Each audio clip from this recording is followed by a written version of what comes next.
اعوذ باللہ من الشیطان الرجیم بسم اللہ الرحمن الرحیم۔ آئیے سیشن کا آغاز سب سے پہلے قرآن کریم کی تلاوت کے ساتھ کرتے ہیں۔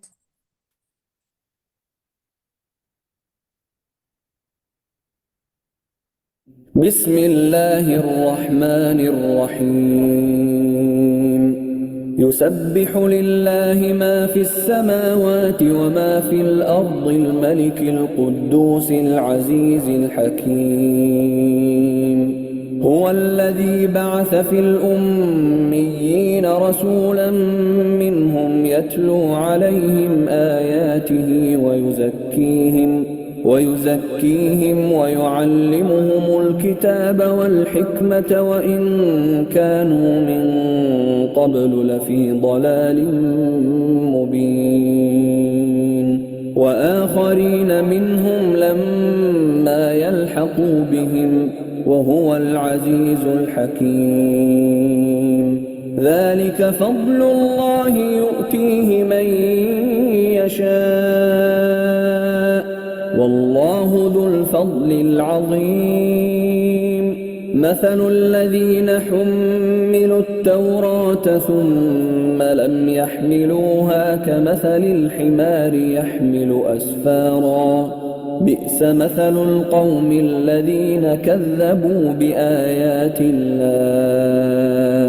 والله لا يهدي القوم الظالمين قل يا أيها الذين هادوا إن زعمتم أنكم أولياء لله من دون الناس فتمنوا الموت إن كنتم صادقين ولا يتمنونه أبدا بما قدمت أيديهم والله عليم بالظالمين قل إن الموت الذي تفرون منه فإنه ملاقيكم ثم تردون إلى عالم الغيب والشهادة فينبئكم بما كنتم تعملون يا أيها الذين آمنوا إذا نودي للصلاة من يوم الجمعة فاسعوا إلى ذكر الله وذروا البيع ذلكم خير لكم إن كنتم تعلمون فإذا قضيت الصلاة فانتشروا في الأرض وابتغوا من فضل الله واذكروا الله كثيرا لعلكم تفلحون وإذا رأوا تجارة أو لهوا انفضوا إليها وتركوك قائما قل ما عند الله خير من اللهو ومن التجارة والله خير الرازقين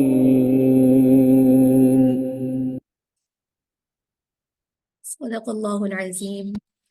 بسم اللہ الرحمن الرحیم۔ رب اشرح لی صدری ویسر لی امری واحلل عقدۃ من لسانی یفقہوا قولی رب زدنی علما رب زدنی علما رب زدنی علما آمین۔ السلام علیکم ورحمۃ اللہ وبرکاتہ۔ انشاءاللہ امید ہے کہ عزیز سامعات جو اس وقت ہمارے ساتھ شریک ہیں سب خیر و عافیت سے ہوں گی۔ کل کی پارے کے خلاصے کی طرف پہلے آ جاتے ہیں۔ کل ہم نے 7ویں پارے کے اہم نکات کو دیکھا، جس میں سب سے پہلے ہم نے یہ بات دیکھی تھی کہ حبشہ کے نصارہ کے بارے میں بات تھی کہ وہ یہود کے بمقابل مشرکین کے بمقابل مسلمانوں کے لیے ایک نرم گوشہ رکھتے تھے۔ اس کے ساتھ ہی یہاں پر ان کے بارے میں اور ان کے احکامات ہے کہ ان کے ساتھ کس طریقے کا طریقہ کار ہونا چاہیے، اور سورہ انعام چل رہی تھی تو مسلسل جو ہے حلال اور حرام کا بیان چل رہا تھا، اور ایک ضابطہ قانون بتا دیا گیا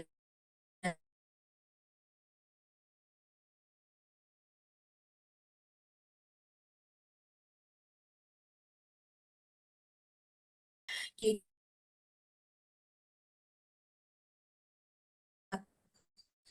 لازم آئے گا، اور کن صورتوں میں صرف توبہ یا استغفار سے انسان کا جو ہے کفارہ ادا ہو جائے گا۔ تو اس کی 3 قسمیں پڑھی تھیں، اور ساتھ ہی ہم نے حرام چیزوں کے بارے میں یہ بات پڑھی تھی کہ آیت جس طرح شراب، جوا، بدھ اور اس کے ذریعے سے ذکر اور نماز سے انسان کو روکتا ہے۔ کل کے پارے ہی کے اندر ہم نے احرام کی حالت میں شکار کا جو ہے حکم پڑھا تھا، اور یہ بات بھی ہم نے دیکھی تھی کہ بے فائدہ سوال کرنے کی ممانعت ہے، یعنی کہ ایسے سوال جو بس خواہ مخواہ شوق میں کیے جاتے ہیں، مقصد ان کا کوئی علم حاصل کرنا نہیں ہوتا۔ اس کے ساتھ ہی مشرکانہ رسومات کی جو ہے تردید کی گئی تھی کہ وہ کچھ جانوروں کو اپنے طور پر حرام قرار دیتے تھے، مثلا بحیرہ، صاحبہ، وسیلہ، وہم۔ تو اللہ تعالیٰ نے ان کی اس رسم کی جو ہے تردید کی ہے، اور فرمایا کہ اللہ تعالیٰ نے ان میں سے کسی بھی جانور کو حرام قرار نہیں دیا۔ اس کے ساتھ ہی جو ہے میدان حشر میں سوال جواب کا ایک سلسلہ تھا، اور ساتھ ہی مائدہ کا مطالبہ جو کہ عیسیٰ علیہ السلام کے حواریوں نے دسترخوان کا مطالبہ فرمایا تھا، اور اس کے ساتھ ہی الوہیت عیسیٰ و مریم کی نفی سے متعلق جو آیات تھیں، اور ساتھ ہی حضرت عیسیٰ علیہ السلام کا اس بات سے بری ہونا کہ جو کچھ ان کی قوم نے کیا اس کا انہوں نے حکم ہی نہیں دیا۔ اس بات کو قرآن کریم نے تفصیلی طور پر بتایا، اور ساتھ ہی یہ بھی بتا دیا کہ نجات کا جو ذریعہ ہے وہ سچ ہے، کہ قول اللہ ھذا یوم ینفع الصادقین صدقہم۔ اس دن اللہ تعالیٰ فرمائیں گے کہ عیسیٰ وہ دن جہاں ہر شخص کی سچائی ہی کام آئے گی، سچوں کو نجات ملے گی اور جھوٹوں کو تباہ ہو جائے گی۔ تو اللہ تعالیٰ نے اس آیت میں سچ بولنے کے متعلق یہ حکم فرمایا، جو کہ ہر شخص کے لیے جو ہے عام اور خاص کے لیے ایک ہی حکم ہے۔ اس کے ساتھ ہی کل کی پاری کے اندر ہم نے سورہ انعام شروع کی تھی۔ انعام مویشیوں کو کہتے ہیں، اور یہاں بھی توحید کے اپنے مضامین کو پڑھا تھا، اور مشرکین کا جو یہ سوال کرنا تھا کہ اللہ تعالیٰ وَيَوْمَ نَحْشُرُهُمْ جَمِيعًا ثُمَّ نَقُولُ لِلَّذِينَ أَشْرَكُوا أَيْنَ شُرَكَاؤُكُمُ الَّذِينَ كُنتُمْ تَزْعُمُونَ۔ ان تمام آیات کو ہم نے دیکھتے ہوئے مجرمین کی جو اس وقت حسرت ہوگی اس کو قرآن کریم نے تفصیل سے بتایا۔ اور کل ہی کے پارے میں ہم نے حضرت ابراہیم علیہ السلام کا واقعہ بھی پڑھا، جو کہ اللہ تعالیٰ کے نبی تھے، اور ان کے والد، ان کے باپ جو ہے مشرک تھے۔ اس طریقے سے انہوں نے دلائل کے ساتھ جو ہے جواب دیے اپنے والد کو، اور اللہ تعالیٰ کی جو قدرت ہے، صفات ہے، اللہ تعالیٰ نے قرآن کریم میں ان کو بیان فرمایا اور اپنا تعارف کروایا۔ تو یہاں پر ان تمام کل کے پارے کے اندر اس اہم خلاصے کو ہم نے دیکھا تھا۔ آج کا جو ہمارا پارہ ہے وہ انشاءاللہ 8واں پارہ ہے۔ سورہ انعام یہاں پر انشاءاللہ مکمل ہوگی، اور سورہ اعراف کی ابتدا ہوگی۔ اس کے ساتھ ہی ہم سورہ انعام جو کہ کل کے پارے کے تسلسل اور سلسلے کے ساتھ ہی ہمارے سامنے جاری ہے، آج اس کا یہاں پر 14واں رکوع ہے، اور اس رکوع کے اندر جیسے کہ کل مطالبہ تھا مشرکین کافر کی طرف سے معجزات کا، ان کے جو وہ معجزات خود سے چاہتے تھے، تو یہاں پر اسی سلسلے کی یہ کڑی جاری ہے۔ اور اللہ رب العزت اس پورے رکوع کے اندر اگر ہم دیکھیں تو اس رکوع میں سب سے پہلے ہر دھرمی کرنے والوں کی جو ایک خاص ذہنیت ہے وہ بتائی گئی ہے، کہ یہ اس وقت تک ایمان نہیں لائیں گے جب تک یہ اپنی آنکھوں کے سامنے فرشتے اتریں گے، یا مردوں کو بھی اگر یہ قبر سے زندہ کر کے اٹھا دیا جائے وہ بھی ان سے بات کرنے لگے، یہ تب بھی ایمان لے کر نہیں آئیں گے۔ پھر بھی ایمان لانے کے لیے طرح طرح کے جو ہے ہیلے بہانے کرتے رہیں گے۔ تو قرآن کریم نے ان کی اس حقانیت کو بیان کرتے ہوئے فرمایا کہ اس کے احکامات واضح طور پر خدا کی نازل کی ہوئی کتاب ہے، جس میں کوئی شبہ نہیں۔ یہ لوگ معجزات کی طلب کر رہے ہیں، لیکن قرآن تو خود بذات خود اتنا بڑا معجزہ ہے کہ یہ ان کے لیے کافی ہے اگر یہ اس پر ایمان لانے والے بنتے ہیں۔ اس لیے قرآن کریم کی فرما برداری کرنی چاہیے، کسی کی خواہشات کی پیروی نہ کی جائے۔ اور ساتھ میں یہاں یہ بھی بتایا کہ قرآن کریم میں حلال اور حرام سے متعلق جو مفصل احکامات ہیں ان کی پابندی لازمی ہے۔ تو اس رکوع کے اندر اس پارے کے اندر اگر دیکھا جائے تو 7ویں پارے کے آخر میں مشرکین کا یہ مطالبہ ذکر کیا گیا تھا کہ اگر کوئی ہمیں حصی معجزہ دکھایا جائے تو ہم ایمان لے کر آئیں گے۔ تو 8ویں پارے کے شروع میں یہ بتایا جا رہا ہے کہ یہ جھوٹ بولتا ہے، اگر ان کو حصی معجزات بھی دکھا دیے جائیں، یہاں تک کہ قبر سے مردے بھی زندہ ہو کر ان سے باتیں کرنے لگے، تو یہ ایمان لانے والے نہیں ہیں۔ اس کے ساتھ ہی آپ صلی اللہ علیہ وآلہ وسلم کو تسلی دی گئی ہے کہ آپ ان کی مخالفت، استہزاء اور انکار سے بالکل بھی پریشان نہ ہو۔ ہر نبی کے ساتھ انسی اور جنی شیاطین نے ہمیشہ یہی روش اختیار کی ہے۔ باقی آپ کی نبوت کے اس بات کے لیے ان کے معجزات جو یہ لوگ طلب کر رہے ہیں، اس کی کوئی ضرورت نہیں ہے کہ ان کے مطلوبہ معجزات ان کو دیے جائیں۔ اللہ تعالیٰ نے تو آپ کو متعدد معجزات سے نوازا ہے، جن میں سے سب سے بڑا معجزہ آپ کا قرآن کریم ہے۔ لہٰذا اس قرآن کو، اس معجزوں کو دیکھنے اور سننے کے باوجود بھی اگر یہ انکار کرتے ہیں تو آپ اس سے پریشان نہ ہوں، کیونکہ زمین پر بسنے والے اکثر لوگوں کا بھی یہی حال ہے۔ وہ ہدایت کو چھوڑ دیتے ہیں، گمراہی کی طرف مائل ہوتے ہیں، اور فرمایا کہ اگر آپ اکثر لوگوں کی بات مانیں گے جو دنیا میں ہیں، تو وہ آپ کو اللہ کی راہ سے دور کر دیں گے۔ تو اس آیت میں یہ بات بھی دیکھیں کہ مغربی جمہوریت کی نفی کی گئی ہے، کیونکہ آپ دیکھیں کہ مغربی جمہوریت کی اکثریت کے رائے کا اعتبار ہوتا ہے، خواہ وہ کتاب و سنت کی کیوں نہ خلافی کیوں نہ ہو، جبکہ مسلمانوں کا یہ اجتماعی عقیدہ ہے کہ اگر پوری دنیا کے انسانوں میں کسی ایسی بات پر متفق ہو جائے جو قرآن اور سنت کے واضح حکم کے خلاف ہے، تو اس اتفاق کا کوئی بھی اعتبار نہیں ہوگا، اسے رد کر دیا جائے گا۔ اور اس کے بعد اس صورت میں مزید اہم مضامین آ رہے ہیں، لیکن یہ قاعدہ قانون ہمارے لیے ہے کہ جو کچھ شریعت کے معیار پر اور قرآن و سنت کے معیار پر ہو وہ حق ہے، اور جو کچھ بھی اس کے خلاف ہوگا وہ قابل قبول نہیں ہے۔ اس کے ساتھ ہی آگے اس صورت کا 15واں رکوع ہے، اور یہاں پر بھی غفلت کی زندگی بسر کرنے والوں کو مردہ قرار دیا گیا ہے۔ اور متعدد جگہ پہ یہ مضمون ہمیں اس طریقے سے بھی ملتا ہے کہ اللہ تعالیٰ نے مومن مسلمان کو جو ہے نور سے تشبیہ دی گئی ہے، کہ آیت میں اس طریقے سے آتا ہے کہ مومن کی مثال اس شخص کی طرح ہے جو زندہ ہے اور ہم نے اسے نور عطا کیا، اور کافر کی مثال اس شخص کی جیسی ہے جو مردہ ہے اور تاریکیوں میں پھنسا ہوا ہے۔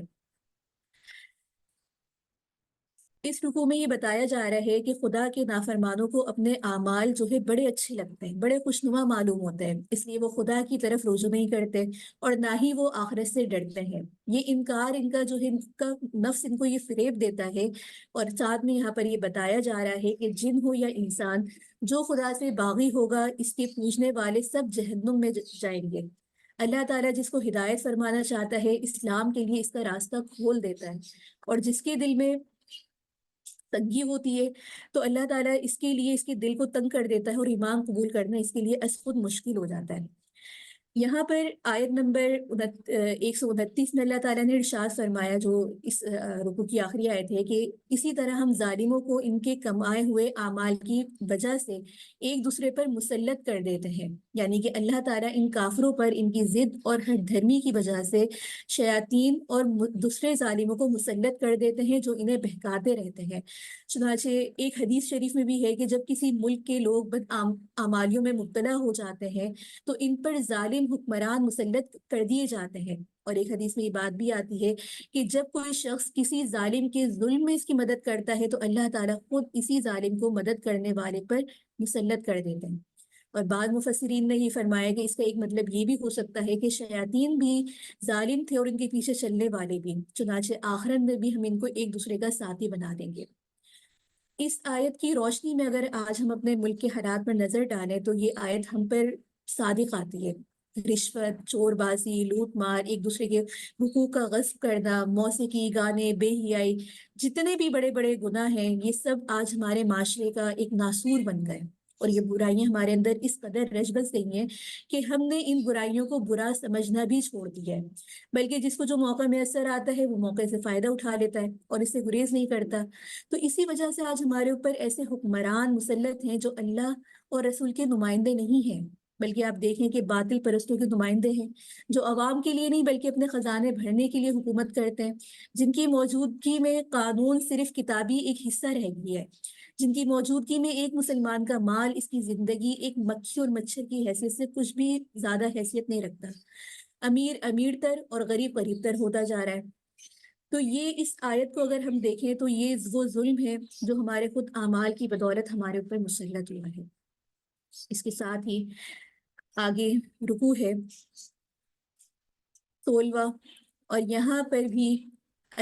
انسان اور جن کو مخاطب کر کے اللہ تعالیٰ فرما رہے ہیں کہ اللہ تعالیٰ کسی کو ناحق عذاب نہیں دے گا، اور یہاں بھی ظالم کو کے بارے میں فرمایا جا رہا ہے کہ وہ کامیاب نہیں ہوں گے، اور مشرکوں کے جو من گھڑت فیصلے تھے ان کے اوپر یہاں پر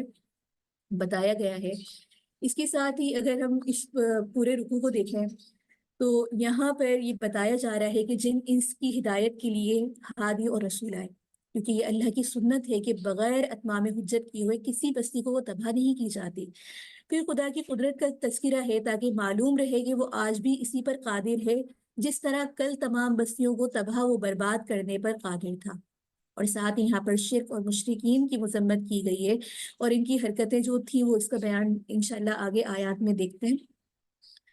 تو یہاں پر ان آیات میں اس بات کا خلاصہ ہے، اور ان کی بے بنیاد جو رسمیں ہیں اور اس کے اسباب ہیں انشاءاللہ اس کو آگے رکوع میں ہم پڑھتے ہیں۔ آگے رکوع شروع ہو رہا ہے 17واں رکوع، اور یہاں پر بھی جو ہے اللہ تعالیٰ نے جانوروں میں جو اللہ تعالیٰ کی جتنی بھی قدرت ہیں، اور خاص طور پہ یہاں پر سورہ انعام ہے تو یہاں پر جانوروں میں جو اللہ تعالیٰ کی خاص قدرت ہے، پھلوں میں قدرت ہے، اس کا تذکرہ ہے۔ اور اسی وجہ سے جو بلا دلیل کسی شے کو حرام نہ ٹھہراؤ، کل کے مضمون میں بھی ہم نے یہ بات پڑھی تھی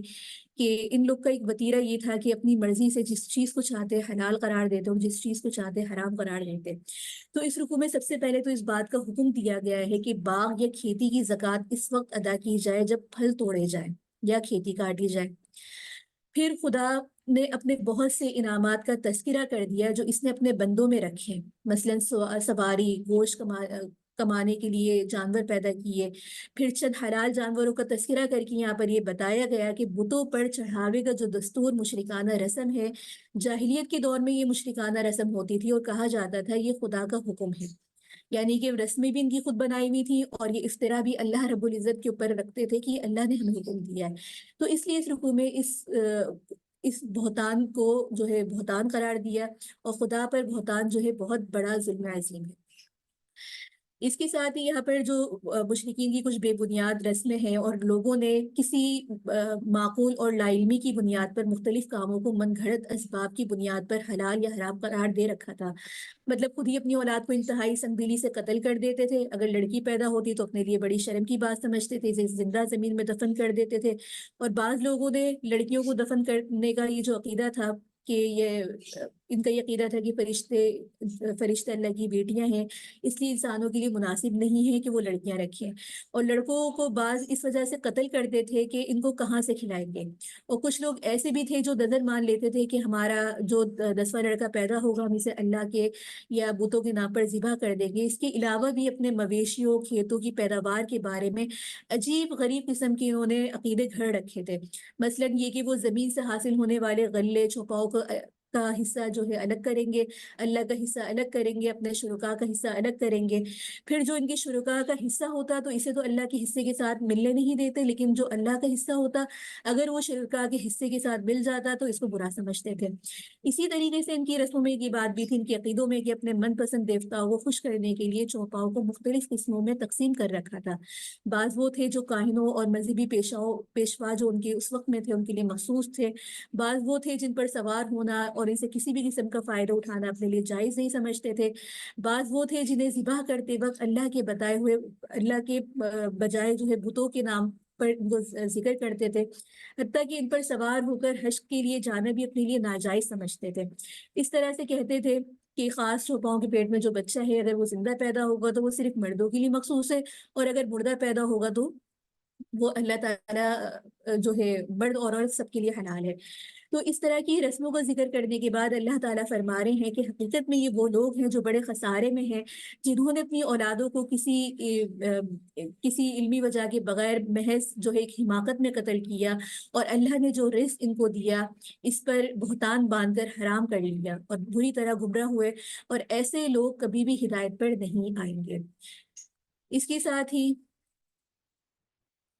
آگے 18واں رکوع ہے،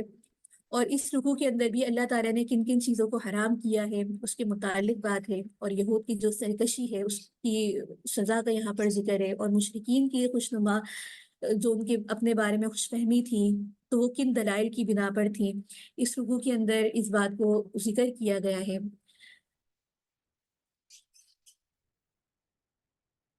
یہاں پر اس رکوع میں مشرکین کو جواب دیتے ہوئے فرمایا جا رہا ہے کہ خدا نے مردار، بہتا ہوا خون، یہود کی نافرمانیوں کی سزائیں، ان پر بعض چیزیں جو اپنے پر حلال کر دی تھی لیکن وہ اب حرام نہیں ہے، مسلمان اسے کھا سکتے ہیں۔ اور پھر ساتھ میں یہ بھی بتایا جا رہا ہے کہ منکرین قرآن کے بارے میں، یہ جو منکرین قرآن جو ہے باتیں کرتے ہیں، یہ سب ان کی بیہودہ باتیں ہیں، مسلمانوں کو اس سے بچنے رہنے کی ہدایت کی گئی ہے۔ یہاں پر اس آیت میں اس کے بعد والی آیت میں اللہ تعالیٰ جو ہے 10 وصیتوں کا ذکر فرمائیں گے۔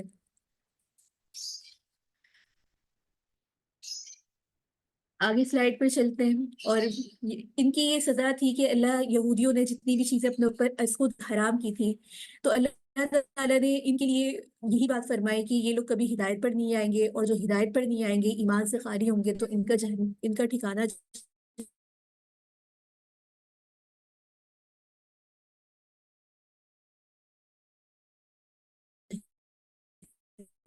میں ہے۔ اس کے ساتھ ہی مشرکین کی یہ دلیل یہ تھی، تو یہ سب جو تھا ان کا ایک اپنی خوشنما، اپنے خوش فہم، اپنے آپ کو تسلی دینے کے علاوہ کچھ بھی نہیں تھا، کیونکہ قرآن میں ایسے کسی بھی ان کی عقیدے کی جو ہے تصدیق نہیں کی گئی، یا اس کے اوپر کوئی بھی ایسی بات نہیں فرمائی جو کہ مشرکین کو یہ بات ثابت کرے کہ یہ ان کا عمل قرآن و سنت کے مطابق ہے۔ آگے 19واں رکوع ہے، اور یہاں پر تورات کے احکامات یا اشرا کی قرآنی تعبیر بیان فرماتے ہوئے تورات کے محاسن ذکر کیے جا رہے ہیں۔ اور یہاں پر اس رکوع کے اندر دیکھا جائے تو بڑے ہی خوبصورت انداز میں 10 باتوں کی وصیت بتائی کی گئی ہے، اور ان کا ارتکاب کرنا سخت گناہ ہے، اور قیامت میں اللہ تعالیٰ یہاں اس کا عذاب کا موجب بھی ہوگا جو شخص اس کے خلاف کرے گا۔ وہ 10 باتیں کیا ہیں؟ شرک نہ کرنا، والدین کے ساتھ حسن سلوک کرنا، مفلسی کی خوف سے، یہ ان باتوں کی وصیت ہے کہ ان گناہوں کا ارتکاب نہیں کریں گے، کیونکہ یہ تمام کام ابھی جتنی بھی آیات ہم نے رکوع پڑھے، یہ ان کا ایک وتیرہ تھا۔ یہود کے اندر بھی بیماریاں پائی جاتی تھیں، مشرکین کے اندر بھی پائی جاتی تھیں، نصارہ بھی ان گناہوں کے اندر مبتلا تھے۔ اب یہ دیکھنے کی بات ہے کہ یہ جو جتنی بھی وصیتیں قرآن کریم ہمیں کر رہا ہے، تو ہمارا عمل کتنا اس کے مطابق ہے اور کتنا ہم اس کے خلاف ہیں۔ مفلسی کے خوف سے اولاد کا قتل کرنا، زنا کرنا، ناحق قتل کرنا، یتیم کا مال بلا وجہ کھا لینا، ناپ تول میں کمی بیشی کرنا، عدل انصاف نہ کرنا، عہد شکنی کرنا، اسلام پر نہ چلنا بلکہ ایک ملت میں رہ کر اصل دین میں فرقہ بندی کر کے اس پر چلنا۔ اور پھر کہا گیا کہ تورات میں بھی اسی طرح کے احکامات تھے۔ تو یہ جو یہود اور نصارہ کی اگر ہم بات کریں، تو یہ یہودی یہ جو دعویٰ کرتے تھے کہ ہم اپنی کتاب کے اوپر ہے، تو کوئی بھی آسمانی کتاب کبھی بھی کسی ایسی چیز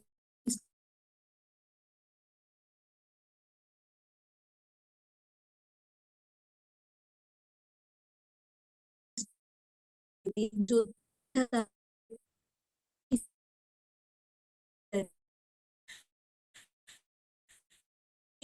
قرآن اس کتاب کی بھی تصدیق کر رہا ہے۔ اب آج اگر ہمارے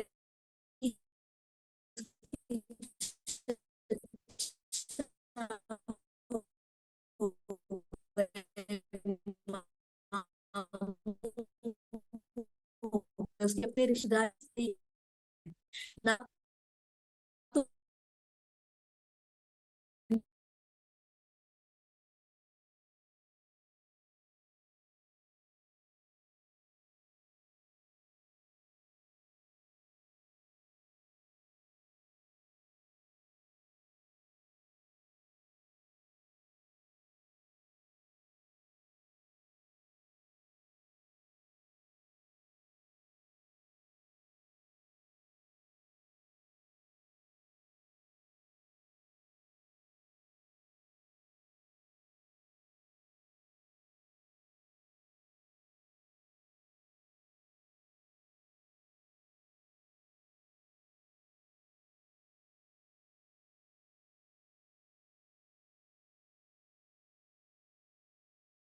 یہ بیچ میں کچھ شاید نیٹ ڈسٹربنس ہو گئی تھی،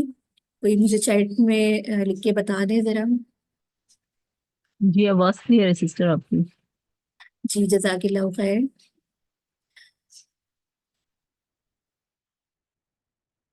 صحیح، ہم اسی بات کو آگے کنٹینیو کرتے ہیں، جو کہ ہمارا 19واں رکوع چل رہا ہے۔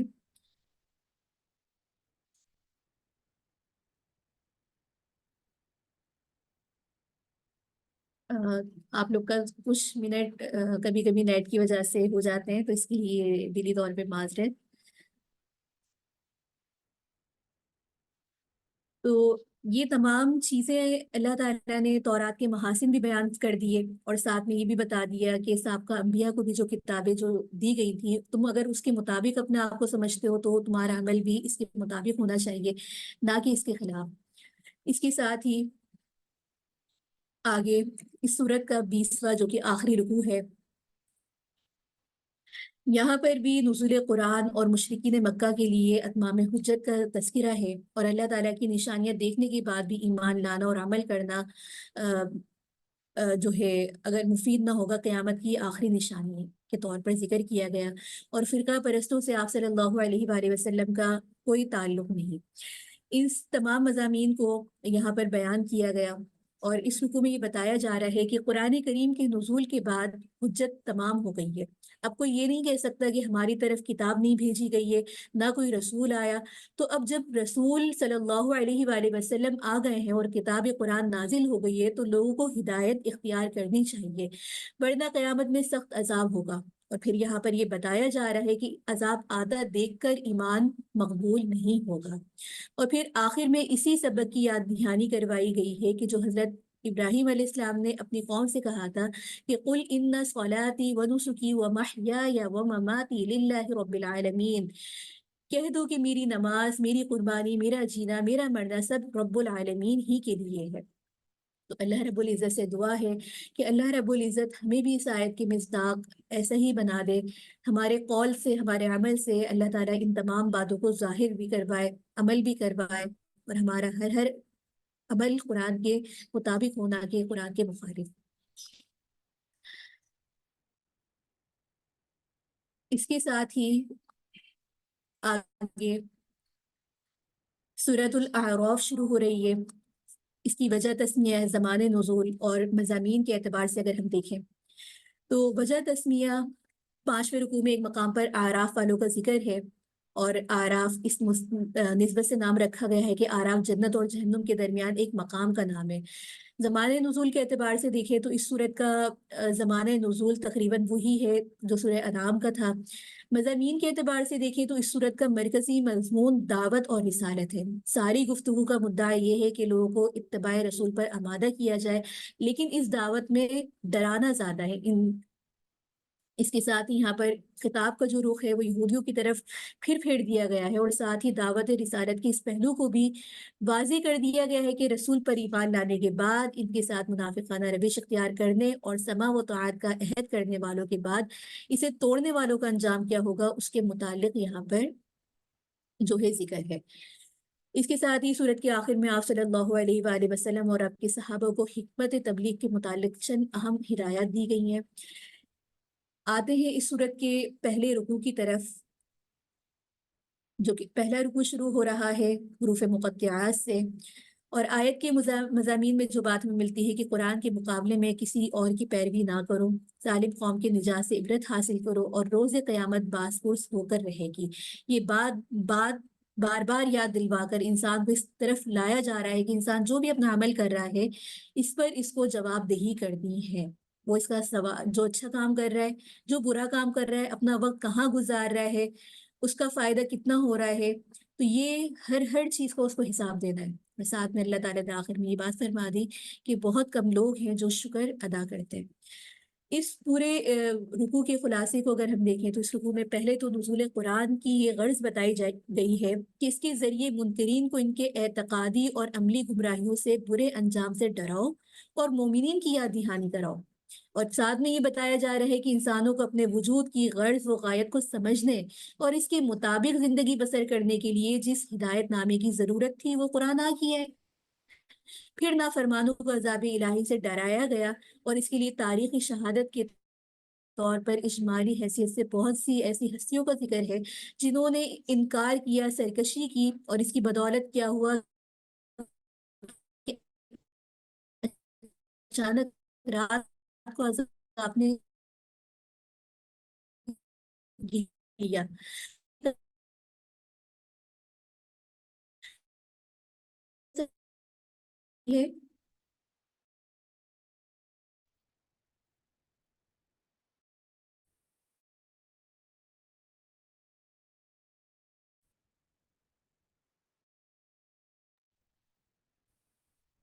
سسٹر آپ کی آواز بند ہو گئی ہے.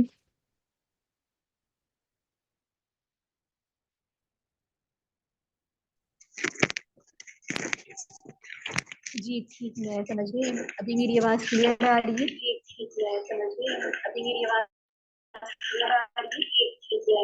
آواز کلیئر ہے. میری ڈبل آواز آ رہی ہے.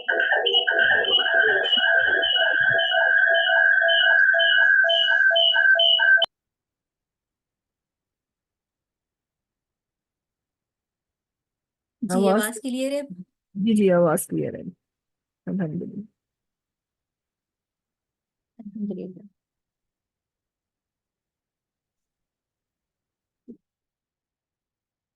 ہم اس کو دوبارہ شروع کر لیتے ہیں. بسم اللہ الرحمن الرحیم.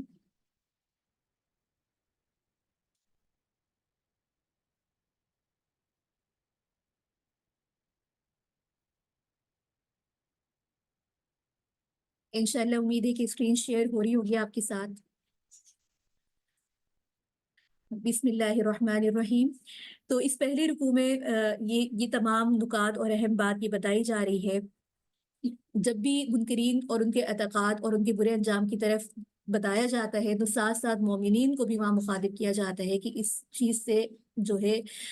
عبرت حاصل کرے، نصیحت حاصل کرے. اور انسان کا جو اپنا وجود ہے اللہ تعالیٰ نے اس کو بتا دیا کہ وہ پیدا کس لیے کیا گیا ہے، اس کا مقصد حیات کیا ہے، اس کا ورلڈ ویو قرآن کے تحت کیا ہونا چاہیے. اور اس کے ساتھ ہی یہاں پر آگے دوسرا رکوع شروع ہو رہا ہے. ان تمام نعمتوں اور ان تمام چیزوں کے دیکھنے کے بعد بھی بہت کم ایسے لوگ ہیں جو شکر ادا کرتے ہیں اس نعمت پر کہ اللہ تعالیٰ نے یہ تمام چیزیں ان کو دی، فہم دیا، اللہ رب العزت نے ان کو ہدایت دی. لیکن ہم اللہ تعالیٰ کی نعمتوں کو اس طریقے سے شکر ادا نہیں کرتے جیسے کہ اللہ رب العزت کا حق ہے. اس کے ساتھ ہی آگے دوسرا رکوع شروع ہو رہا ہے اور دوسرے رکوع کی آیات آپ کے سامنے ہے کہ یہاں پر بھی تکبر اور غرور کا جو ایک نتیجہ ہے اس کے بارے میں بتایا جا رہا ہے.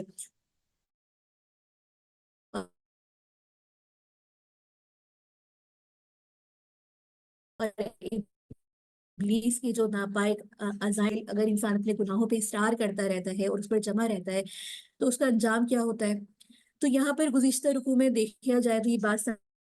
سمجھائی گئی تھی کہ انسان اس دنیا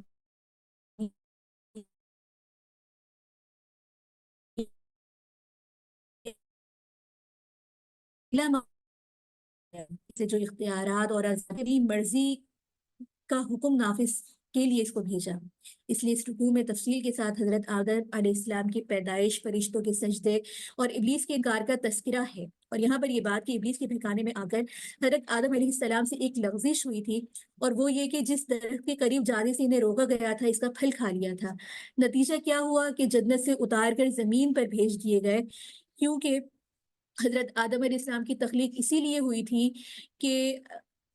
یہاں پر یہ بتانا مقصود ہے. اور یہ تمام جتنا بھی ایک پروسیس تھا یہ اللہ کی ایک حکمت اس کے اندر پوشیدہ تھی. اس کے ساتھ ہی یہاں پر اس رکوع کے اندر یہ بھی بتایا جا رہا ہے کہ ابلیس اپنی سرتابی، غرور، تکبر کی بنا پر جو ہے اللہ تعالیٰ کی بارگاہ سے دور ہوا اور آدم علیہ السلام نے تکبر نہیں کیا، توبہ کر لی. تو اس وجہ سے وہ اللہ کی بارگاہ میں مقبول ہوئے. لہٰذا انسان کی صحیح روش یہی ہونی چاہیے کہ تکبر اور سرکشی سے کام نہ لے. غلطی ہو جائے، کوئی لغزش ہو جائے تو فوراً توبہ کر لے، استغفار کر لے.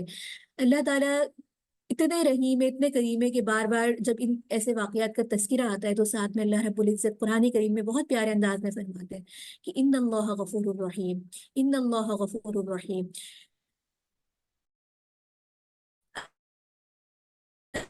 اللہ تعالیٰ اپنی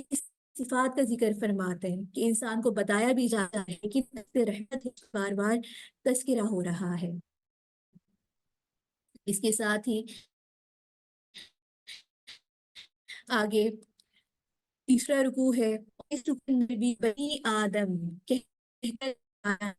تقوی اختیار کرو، بے حیائی پھیلانے سے اللہ کا حکم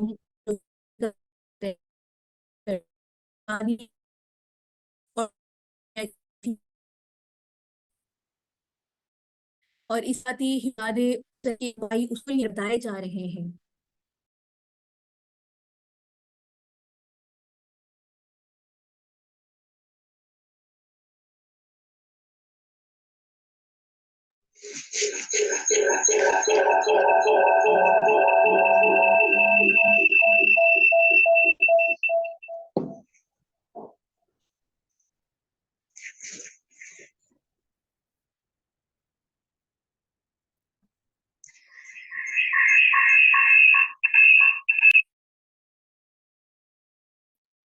جی یہ آواز آپ تک صحیح آ رہی ہے؟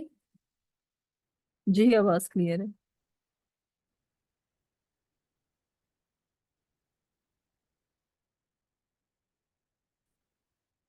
جی جزاک اللہ خیر.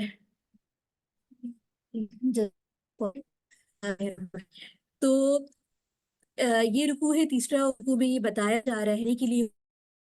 ہوتا ہے کہ ایسا جیسے یعنی نہیں جھلکتی ہو باریک کوئی سی لباس تو وہ فرمی لبے کا ہے، لہٰذا وہ لباس اختیار نہیں کا سے محفوظ رہ سکتے.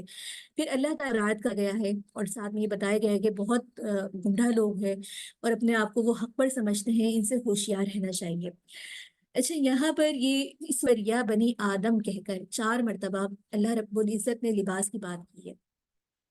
تقوی اختیار کرنا، اور یہ اس لباس میں ایک بڑی حکمت ہے. ایک تو اس صورت میں اس طریقے سے مخاطب کرنا، یہ اس صورت میں ایک اللہ تعالیٰ کی خوبصورتی کے ساتھ اس کو بیان کرنا، اور ایک اہم نقطے کی طرف اشارہ کرنا کہ اللہ تعالیٰ نے جو عزت انسان کو بخشی ہے وہ لباس کے ذریعے. شیطان نے جو سب سے پہلے حملہ کیا تھا حضرت آدم علیہ السلام پر، وہ کس چیز کے ذریعے کیا تھا؟ کہ انہیں جو ہے ان کا لباس اتروا دیا تھا.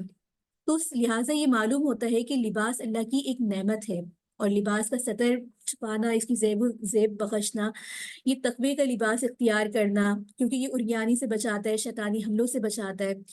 تو بنی آدم کو یہ بار بار خطاب انہیں شیطانی وساویس اور مکاریوں سے بچانے کے لیے ہے، تاکہ انسان اس طمع ساز باتیں سن کر دھوکے میں نہ آ جائے.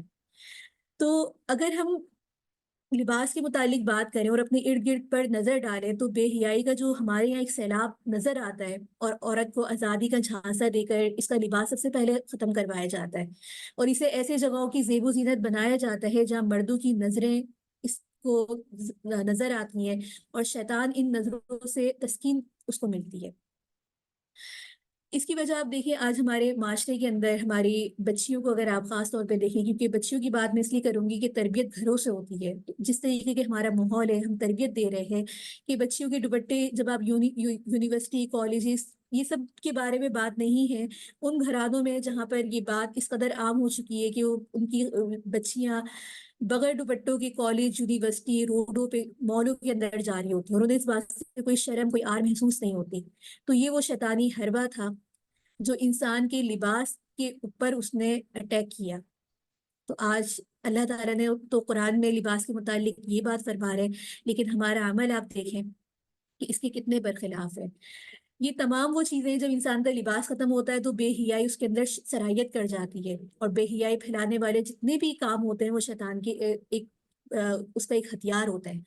اس کے ساتھ ہی یہاں پر حفظان اصول کا ایک حکم دیا جا رہا ہے کہ قرآن کریم میں جہاں بھی بات آتی ہے کہ یا بنی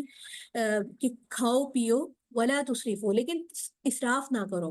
تو کھانے پینے کا اللہ کی طرف سے حکم ہے، ان تمام چیزوں کا جو اللہ تعالیٰ نے حلال کی ہیں، اور ان تمام چیزوں کے بارے میں ہم پڑھ ہی چکے ہیں جو حرام ہے. لیکن ولا تسرفو سے کیا ہے کہ اسراف نہ کرو. اسراف کیا ہے؟ بے جا خرچ کرنا یا بے جا اس کو ضائع کرنا.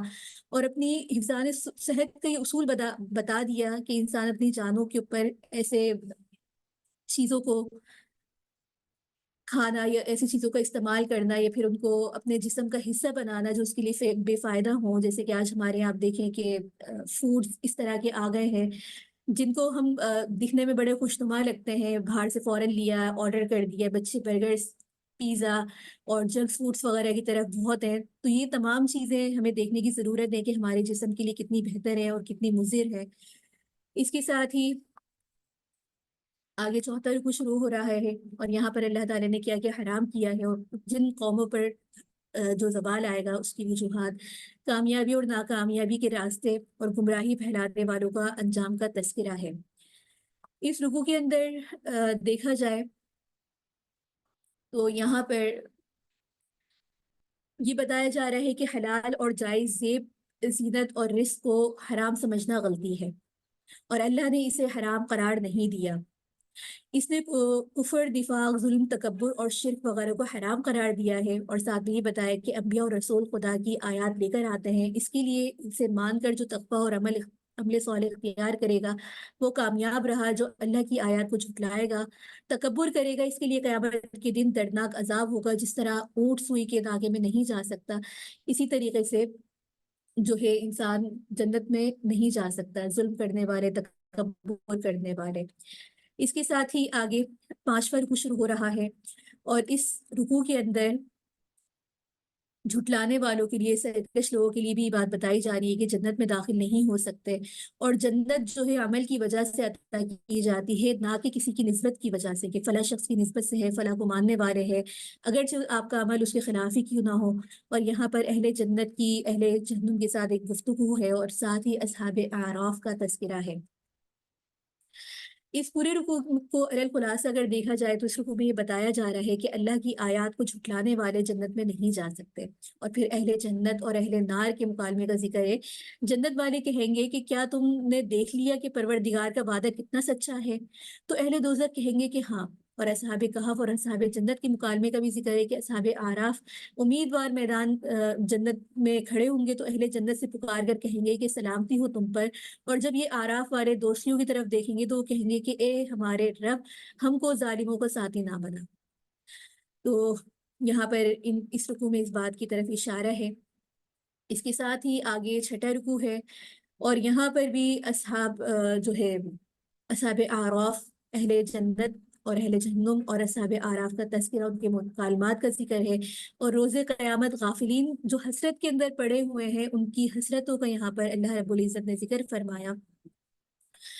اہل جنت اور اہل دوزخ اور آراف والوں کے درمیان کچھ مکالموں کا ذکر ہے، اور یہاں پر یہ بتایا جا رہا ہے کہ کس طرح جنت میں آرام و آرائش کے ساتھ رہیں گے، اور دوست کی کتنی سختیوں میں اور دردناکیوں میں گرفتار ہوں گے، اور پھر ان سے یہ کہا جا رہا ہے کہ ہمیشہ کے لیے یہی ان کی صورتحال ہوگی، وہ دنیا میں کبھی واپس جانے کا ان کے لیے کوئی سوال ہی نہیں ہوگا۔ لہٰذا آخرت کے لیے انسان جو ہے عمل صالح کے لیے اپنے ذخیرہ کر لے، جمع کر لے۔ اور یہ بات ہے کہ یہ جو زندگی انسان کو ملی ایک ہی دفعہ ملی ہے، انسان دوبارہ مرنے کے بعد اس کا اس دنیا سے کوئی تعلق نہیں ہوگا، لہٰذا جو بھی اعمال ہیں، جو بھی انسان کے کام ہیں، وہ اس دنیا میں کر لے تاکہ اس کی آخرت اچھی ہو۔ اگر انسان سے کسی عمل میں، کسی کے حق میں کوئی حق تلفی ہو گئی ہے تو اس حق کو فوراً اس کی تلافی کر لے۔ آج ہم دنیا میں ہیں، زندگی میں ہیں، سوچ رہے ہیں، تو ہمارے پاس وقت ہے کہ ہم معافی مانگ سکتے ہیں، ہم اپنی غلطی کو صحیح کر سکتے ہیں، کسی کے ساتھ ناانصافی ہو گئی، ہم اس کو اس کا حق دے کر اس کے ساتھ انصاف کر سکتے ہیں۔ لیکن روز قیامت ہمارے پاس ان چیزوں کا وقت نہیں ہوگا کہ ہم دنیا میں لوٹیں اور اس شخص کو پیسوں سے یا اس کے حق سے، زمین سے، جائیداد دے کر اس کو منا لیں۔ روز قیامت انسان میں صرف پھر ایک حسرت رہ جائے گی، کاش کہ اللہ نے مجھے وقت دیا تھا، اللہ نے مجھے شعور دیا تھا، اللہ نے مجھے علم دیا تھا، لیکن میں نے فلاں فلاں ناانصافیاں کی، فلاں فلاں ظلم کیے۔ لیکن وہ روز قیامت اس کا حسرت کرنا کسی بھی طور پر کام نہیں آئے گا۔ تو اللہ رب العزت ہم سب کو ایسی غفلت سے بچائے، اور دنیا میں ہمیں اپنے معاملات صحیح کرنے کی توفیق عطا فرمائے۔ اس کے ساتھ ہی آگے 7واں رکوع شروع ہو رہا ہے، اور یہاں پر اللہ رب العزت اپنی تخلیق کا ذکر فرما رہے ہیں، جہاں سے معلوم ہوتا ہے کہ حقیقی رب صرف اللہ ہی ہے، اور ساتھ ہی دعا کے آداب اور بارش کی ہدایت کا سامان یہاں پر ہے۔ اس پورے رکوع کے اہم نکات کے بعد اگر ہم اس کے خلاصے کو دیکھیں تو اس رکوع میں یہ بتایا جا رہا ہے کہ آسمان اور زمین، چاند و سورج اور ساری کائنات اللہ نے فقط 6 دن میں بنائی۔ گویا کہ کائنات میں جو کچھ ہے وہ اللہ ہی کا ہے، اسی کے حکم کے مطابق یہ نظام چل رہا ہے، اور اسی کے ذریعے انسان کی پرورش اور زندگی کی بقا کے سامان ہو رہے ہیں۔ لہٰذا انسان کا کام کیا ہے کہ اپنے رب کی نعمتوں کا شکر ادا کرے، قرآن کے مطابق اپنی راہ کو اختیار کرے، اپنے لیے راستہ بنائے، اور خود ساختہ قوانین اور اپنے ذہن کے تراشیدہ اصول کو اپنے لیے چراغ ہدایت نہ بنائے۔ اس کے ساتھ ہی آگے رکوع ہے، اور اس رکوع کے اندر اللہ رب العزت جو ہے قوم نوح کا تذکرہ ہے۔ اچھا، یہاں پر سب سلسلہ جو چلے گا مختلف اقوام کا چلے گا، اور ان کی قوموں کا جو ان کے نبیوں کے ساتھ احوال تھا، پھر ان کا جو انجام ہوا، اس کا تذکرہ یہاں پر ایک مختصر طور پر ہے، لیکن ان تمام واقعات کا حاصل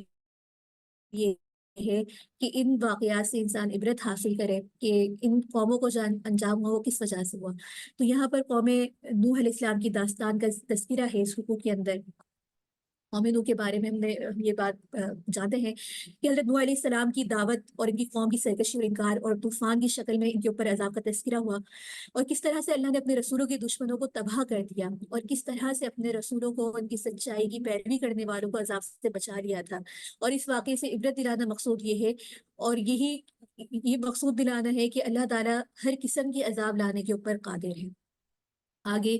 اسی سلسلے کی کڑی ہے، اور آگے جن انبیاء علیہ السلام کا ذکر ہے وہ قوم عاد اور قوم ہود علیہ السلام کی قوم کا جو بھی کا تذکرہ ہے، اور ان کی قوم کے ساتھ جو اللہ تعالیٰ کے عبرتناک انجام ہوا تھا اس کا تذکرہ ہے۔ ان کے واقعے بھی یہاں پر قرآن کریم میں جو ہے مفصل طور پہ جو ہے تھوڑا سا اس کا تذکرہ ہے کہ حضرت ہود علیہ السلام کی بھی ان کی مسلسل دعوت چلتی رہی، اور ان کی قوم جو تھی قوم عاد نے ان کے ساتھ کیا کیا تھا۔ ان کا بھی حال یہ تھا کہ تکبر اور سرکشی کی انہوں نے اپنی روش کو اختیار کیا، نتیجہ ان کا بھی وہی ہوا جو قوم نوح علیہ السلام کی قوم کا ہوا تھا، لیکن عاد پر جو عذاب الہی نازل ہوا تھا تو اللہ نے اپنے رسول یعنی کہ حضرت ہود علیہ السلام کو بچا لیا، جیسے کہ اور ان کے ساتھ جو بھی معاملات ہوئے وہ اپنے انبیاء علیہ السلام کی دعوت کا مسلسل انکار اور اس سے انحراف کی بنا پر ہوا۔ آگے 10ویں رکوع میں قوم سمود کی قوم کا ذکر ہے، ان کو بھی دعوت دی گئی، لیکن ان کے بھی سرداران جو تھے قوم سمود کے تکبر اور سرکشی سے کام لیا، اور نتیجہ کیا ہوا کہ اللہ تعالیٰ نے ان کے لیے بھی دردناک عذاب کا جو ہے فیصلہ کیا۔ اور ساتھ ہی یہاں پر قوم لوط کی داستان بھی اللہ رب العزت نے تذکرہ فرمایا، مسلسل انبیاء علیہ السلام کے اقوام کا ذکر ہو رہا ہے، اور یہاں پر بھی ان کا یہی تھا کہ اپنے رسولوں کو جھٹلاتے تھے، اس سے بغاوت کرتے تھے، تو ان کا نتیجہ کیا ہوا تھا کہ سخت زلزلے کے عذاب سے ان کو ملیا میٹ کر دیا گیا، اور حضرت صالح علیہ السلام کو اللہ نے بچا لیا۔ پھر حضرت لوط علیہ السلام اور ان کی قوم کا تذکرہ ہے کہ ان کی قوم خدا کی منکر تھی، فحاشی اور بے حیائی میں مبتلا تھی، تو حضرت لوط علیہ السلام نے ان کو بہت سمجھایا، مگر یہ لوگ اتنے سرکش ہو چکے تھے، گناہوں میں اس قدر مبتلا ہو چکے تھے کہ یہ لوگ نہیں مانے، تو آخر کار پتھروں کی بارش کے عذاب سے ان کی ہلاکت ہو گئی۔ قرآن کریم میں ہے وَأَمْطَرْنَا عَلَيْهِم مَطَرًا فَانظُرْ كَيْفَ كَانَ عَاقِبَةُ الْمُجْرِمِينَ۔ یہ وہ تمام گناہ ہیں، ان گناہوں کو دیکھیں اور اپنے عمل کو دیکھیں کہ ہمارے کیسے کیسے عمل ان اقوام کے ساتھ کتنی مماثلت رکھتے ہیں، کیا آخر کار ہمارا انجام بھی ایسا ہوگا؟ یہ ہم نے اپنے آپ کو اس انجام کے قریب کر لیا ہے۔ 11واں رکوع ہے، اور یہاں پر یہ سلسلہ اس پارے میں اگلے پارے تک جاری رہے گا۔ حضرت شعیب علیہ السلام کی دعوت کا تذکرہ ہے، اور یہاں پر اس رکوع میں حضرت شعیب علیہ السلام اور اہل مدین کا تذکرہ ہے کہ مدین والے دنیا پرستی کے اندر مبتلا تھے، مال و دولت کی ہرس ان کے اندر اس قدر زیادہ تھی کہ ناپ تول میں کمی بیشی کیا کرتے تھے۔ حضرت شعیب علیہ السلام نے انہیں اللہ کا پیغام پہنچایا اور طرح طرح سے انہیں نصیحت کرتے رہے۔ اہل مدین نے کیا کیا کہ تکبر سے کام لیا، مال دولت پر انہیں بہت زیادہ گھمنڈ تھا، تو اللہ کے پیغام کو انہوں نے نہیں مانا، تو ان کا نتیجہ بھی یہی ہوا کہ راتوں رات زلزلے نے انہیں دبوچ لیا۔ صبح یہ کھڑے ہوئے تو اوندھے منہ پڑے ہوئے تھے، ان کو فجر کے وقت زلزلے نے دبوچ لیا اور وہ دو زانوں جو ہے اس میں گرے پڑے تھے۔ تو یہ وہ اللہ تعالیٰ کے عذاب تھے جو ان اقوام کے اوپر آئے۔ قرآن کریم میں دیکھیں ضمناً پہلے ان برائیوں کا تذکرہ ہے، اللہ تعالیٰ نے ان کے ان عہد کی یاد دلائی جو انہوں نے کتاب میں عہد کیے تھے، جو اللہ نے انہیں وصیتیں کی تھی، لیکن جب ان وصیتوں کے بالمقابل ان کے اعمال مختلف ہوئے، ناپ تول میں کمی کرنا، سرکشی کرنا، اپنے دین کے راستے کو چھوڑ کر اپنے ایک الگ راستہ بنا لینا، تو دیکھیں جتنی بھی یہ اقوام کی بات ہو رہی ہے، ان کے عذاب کی بات ہو رہی ہے، یہ کہیں نہ کہیں انہی چیزوں میں مبتلا تھے۔ انہوں نے وہی تمام کام کیے جن کاموں کی انہیں نصیحت کی گئی تھی، ان کے خلاف انہوں نے عمل کو کر لیا۔ ایک بھی نصیحت کریں پھر اللہ رب العزت یعنی کہ آپ یہ دیکھیں یہ کوئی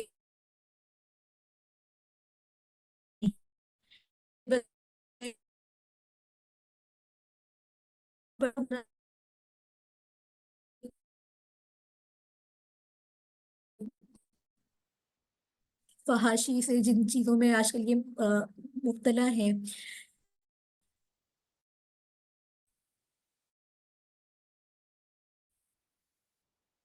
یہاں پر ایک بات ہے کہ کہ جس جگہ کسی نبی کی بعثت ہوئی ہے، اس کی قوم نے اگر ان کو جھٹلایا، اور تنبیہ کے لیے اللہ تعالیٰ نے سب سے پہلے ان کو معاشی تنگی، قحط سالی، وبا وغیرہ کی، پھر فراغت خوشحالی کے ذریعے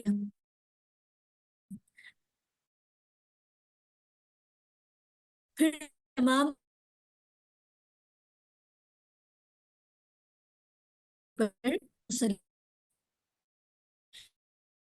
اس اصول کے ذریعے ہمیں کئی باتیں معلوم ہوتی ہیں.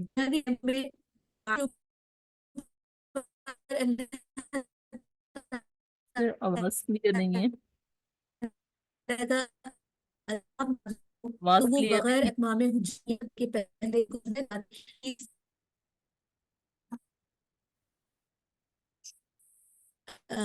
آواز آتی ہے.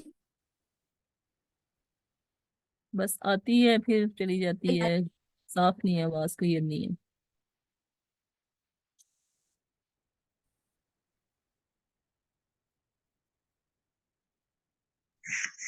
اچھا، اب بتائیے کہ اب میری آواز کلیئر ہے؟ جی کلیئر ہے. جی، تو ہم بس یہ لاسٹ ہماری بات چل رہی ہے اس رکوع میں جو ایک قاعدہ، ایک کلیہ بتایا گیا، اس کی طرف بات کر لیتے ہیں، کیونکہ ہماری جتنی بھی ان واقعات کو دیکھ کر جو ہم نے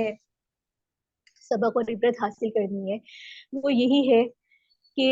اللہ تعالیٰ نے یہ اصول بتا دیا، قاعدہ کلیہ فرما دیا کہ جب کسی نبی کی بعثت ہوتی ہے اور قوم ان کو جھٹلاتی ہے تو تنبیہ کے لیے اللہ تعالیٰ نے پہلے ان کو معاشی تنگی جو ہے قحط سالی، وہ وبا کے ذریعے ان کو مبتلا کرتا ہے، پھر فراغی اور خوشحالی کے ذریعے ان کو آزماتا ہے، پھر جب تمام آسائشوں کے باوجود انہوں نے حق کا راستہ اختیار نہ کیا تو پھر ان کو تباہی اور بربادی کا عذاب ان پر مسلط کر دیا جاتا ہے. تو یہ اصول ہوتا ہے، اور یہاں پر اگر ہم اس اصول کے ذریعے جو حاصل کلام ہمیں ہو رہا ہے وہ یہ ہے کہ دنیا کی جو نعمتیں ہیں، اطاعت الہی کو، دنیا کی نعمتوں میں بڑا دخل ہوتا ہے، اور دنیا میں جو مصائب انسان کو ملتی ہیں وہ اللہ کی نافرمانیوں کے سبب اس کا بڑا دخل ہوتا ہے. اور یہاں یہ بات بھی ہے کہ جن بستیوں پر اللہ تعالیٰ کا عذاب نازل ہوا تو وہ بغیر اتمام حجت کے آیا نہیں، بلکہ پہلے ان کو مہلت دی گئی، تنبیہات دی گئی، اس کے بعد اللہ کے عذاب نے ان کو پکڑ لیا. اس کے ساتھ ہی اگر یہ بات کہ کفار اور مشرکین سے جن لوگوں کو خوشحالی دی گئی تھی وہ ایک خاص حکمت کے تحت ہوتی ہے، کیونکہ اس میں برکت نہیں ہوتی، اور مسلمانوں کی خوشحالی میں برکت ہوتی ہے. اس لیے کفار کی مال و دولت دیکھ کر انسان کو دل چھوٹا نہیں کرنا چاہیے کہ فلاں تو یہود ہے، فلاں نصارہ ہے، یا منکر ہے، یا مسلم نہیں ہے تو اللہ نے پھر بھی اس کو اتنا دیا ہوا ہے، لیکن ہم تو اللہ کے فالوور، اللہ کو فالو بھی کر رہے ہیں، داعی کا بھی کام کر رہے ہیں، لیکن پھر ہمارے پاس اتنی خوشحالی نہیں ہے. کیونکہ وہی بات کہ مسلمانوں کی جو خوشحالی ہوتی ہے اس میں برکت ہوتا ہے، سکون ہوتا ہے، اطمینان ہوتا ہے، کیونکہ دولت جو ہے وہ وبال بنتی ہے. تو لہٰذا ایسی دولت سے، ایسی فرواری سے ہمیں پناہ مانگنی چاہیے جو کہ وبال بنے اور خوشحالی اور برکت کا سبب نہ بنے. اس کے ساتھ ہی اس قاعدے کلیے سے ہمیں یہ بات بھی معلوم ہوتی ہے کہ عذاب الہی سے بے خوف ہو جانا، مطمئن ہو کر بیٹھ جانا، یہ کفر ہے. کیونکہ حدیث شریف میں آتا ہے کہ ایمان نام ہے امید اور خوف کے درمیانی حالت کا، اس لیے مسلمانوں کو ہر وقت اللہ تعالیٰ سے ڈرتے رہنا چاہیے. تو ان تمام واقعات کو جب بھی اب آگے بھی ہم پڑھیں گے تو یہ قاعدہ کلیہ ہمارے ذہن میں ہونا چاہیے، اور اس سے جو نکات ہم نے حاصل کرنے ہیں، اس سے جو سبق ہم نے حاصل کرنا ہے، تو اللہ رب العزت ہمیں ان اقوام کے جتنا بھی ہم نے جو کچھ پڑھا اور جو کچھ سمجھا، اللہ تعالیٰ اس پر ہمیں سمجھنے اور سننے والا بنائے. وآخر، یہاں تک ہمارے اس پارے کی خلاصہ مکمل ہوتا ہے. وآخر دعوانا ان الحمد للہ رب